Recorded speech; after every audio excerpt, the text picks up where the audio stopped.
What's up and welcome to FPL Today. I'm your host JNO. Welcome to the channel and welcome to the talking points from Game Week 5, where we go over everything that happened of importance in Game Week 5 and try and figure out how we can use that to help us going into Game Week 6. And we have a few things to cover for this episode, but just before we go into this episode, I just want to say Ones to Watch, which I've been doing at the end of Talking Points, is now going to be its own separate series, and hopefully I'm going to do something very interesting with that, where we compare Game Week performances to 2 Game Week performances and 4 Game Week performances and see who really is in form and who could be about to hit good form and who may come out of good form. So hopefully that will be something very interesting for you guys on this channel. And quickly, just before the video starts, I just want to give out a massive shout out to Melissa Brooks, who has become the newest Patreon to the channel. We have now hit 15 Patreons on the Patreon page. So thank you so much, Melissa Brooks. Your support is huge for me to continue to grow this channel. And hopefully soon I'll be able to do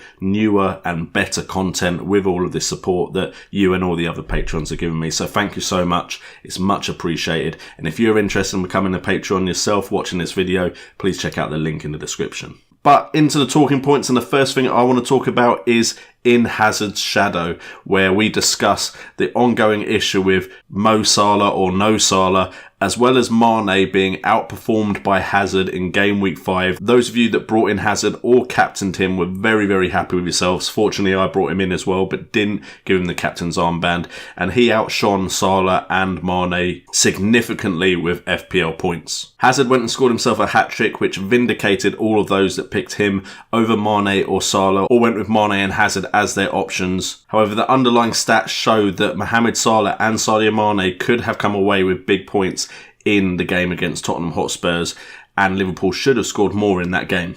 Both Chelsea and Liverpool have a difficult run of fixtures coming up now though, so Hazard, after having a good run of fixtures with Chelsea, now hits a bit of a patch where it could get a bit tougher for him. So it's early days yet, so all of those in Club Hazard, maybe don't count your chickens just yet, because who knows who is going to be the best option for the entirety of the season. But so far Hazard has really outshone Mane and Mohamed Salah after Game Week 5 and after the international break. If we compare the stats though, the underlying stats of all three of them, we can see that penalty box touches actually is in favour of Salah and Mane. Mane getting 8 touches, Salah with 6 and Hazard with 4.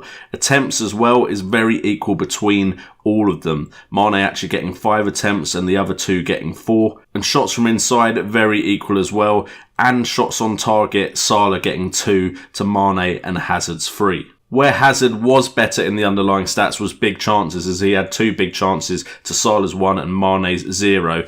And minutes per chance was very similar across the board as well, but Mane actually having the better score there with 18 minutes, with the other 2 over 20. Mane also created a big chance as well, which puts him in favour over the other 2. But underlying stats wise, if you didn't know who scored goals and who didn't, you could say that it was very, very close between all 3 of them. So potentially we could be seeing game weeks where one performs and the other doesn't, or they could be all players that you have to try and squeeze into your side. It's early days yet, so we'll see what happens when Liverpool play Southampton and Chelsea come up against West Ham in Game Week 6. The next talking point is the arm defence, where everyone was suggesting that you need Macros Alonso, Andrew Robertson and Benjamin Mendy in your defences because of the value they offered, all of them coming in under 7 million, compared to other attacking options, expensive options who weren't necessarily performing. And Trippier was also someone that was brought into the discussion as well, with his recent upturn in performances and his ability on free kicks and crossing.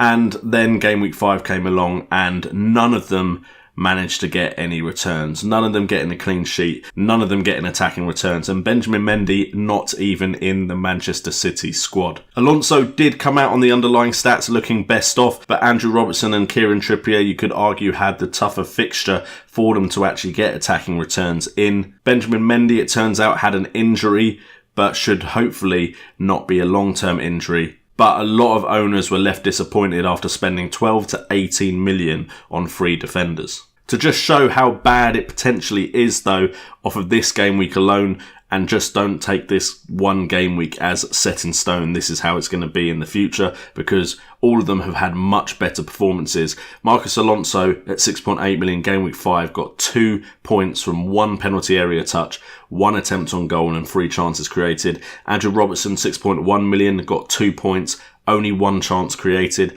And Trippier at 6 million, he got 1 point and had 5 crosses, but no chances created at all. So game week 5 may just be an anomaly, but after everyone has struggled and thought of ways to bring all 3 of them in, it was a surprise to have a game week where none of them actually returned points. But if you had Trent Alexander-Arnold, you did get a clean sheet because he was substituted off early, which will be a real relief to those of you that have brought in Trent Alexander-Arnold instead of Andrew Robertson, because it's paid off for you in game week 5. And then the final point of this episode, only 3 points for this episode, but they were, to me, the most prevalent points. Goals from other sources, as we saw Man City and Bournemouth, who have both been very popular sides to look at for players because of their fixtures. Goals came from the sources that people weren't necessarily expecting. Now, in a live stream, I did suggest that Hazard potentially is more vital to Chelsea's play and going to be involved in more of their goals than Aguero would be at City, purely because City have so many options to get attacking returns in that side, whereas I feel like at the moment Hazard is kind of involved in so much of what is good going on at Chelsea and the goals that they score. So I did suggest Hazard might be a better choice than Aguero. Did I captain Hazard? No, I captained Aguero, which is a real shame. But Mendy and Aguero were the nailed-on ways into the Manchester City side, as far as everyone thought. And Callum Wilson was the Bournemouth option that everyone was looking at for their fixtures, while I will say that a lot of people did consider Fraser as well because of his price point and his underlying stats. I did as well, bringing him in. Did I put him into my starting 11? Of course I didn't put him into my starting 11, and I've got so many points on my bench. So many points on my bench. But there you go, strong bench. So if more players hadn't played this game week, I'd have been very, very happy. And we'll see what happens with Danny Ings, because there's still a small possibility that Fraser comes in for my side. But 4 players in the Manchester City side got more points than Aguero. They were David Silva, Leroy Sané, Raheem Sterling and Fabian Delph. All got more points than Aguero in a 3-0 victory over Fulham. Meanwhile, Bournemouth won 4-2 against Leicester City, with Callum Wilson getting 1 assist and 4 points in a game where Bournemouth scored 4 goals. Meanwhile, Joshua King trolled the FPL community again, once again stepping up to take a penalty. And Ryan Fraser also got a double-digit haul. Joshua King getting 11 points and Ryan Fraser getting 18 from 2 goals and 1 assist. And that game was just really painful for me. But if we have a look at Aguero versus the highest scorer for Manchester City in game week 5, Aguero got 7 points to David Silva, who at 8.5 million is significantly cheaper. He got 11 points by getting 1 goal, whereas Aguero got 2 assists. Penalty area touches were actually higher for David Silva at 10 to penalty area touches being 5 for Aguero. Attempts on goal, Aguero actually had 5 attempts to David Silva's only 1, 3 from inside the box. David Silva's 1 attempt was from inside the box, but David Silva's attempt was a big chance, whereas Aguero had no big chances. And minute per chance was at 21.8 minutes for Aguero, and of course was at 90 for David Silva. But David Silva created 1 more chance than Aguero, and both created 1 big chance each. So underlying stats wise, it still looks decent for Aguero.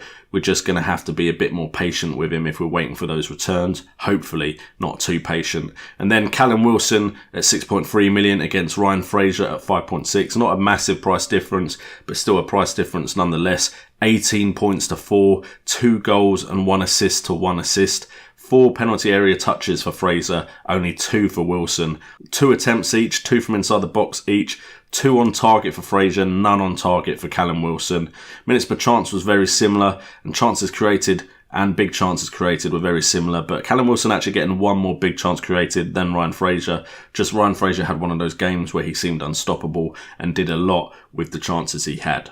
Anyway guys, that is it for this episode of Talking Points. Hopefully it has shed some light onto some decisions that you're going to be making going into game week 6.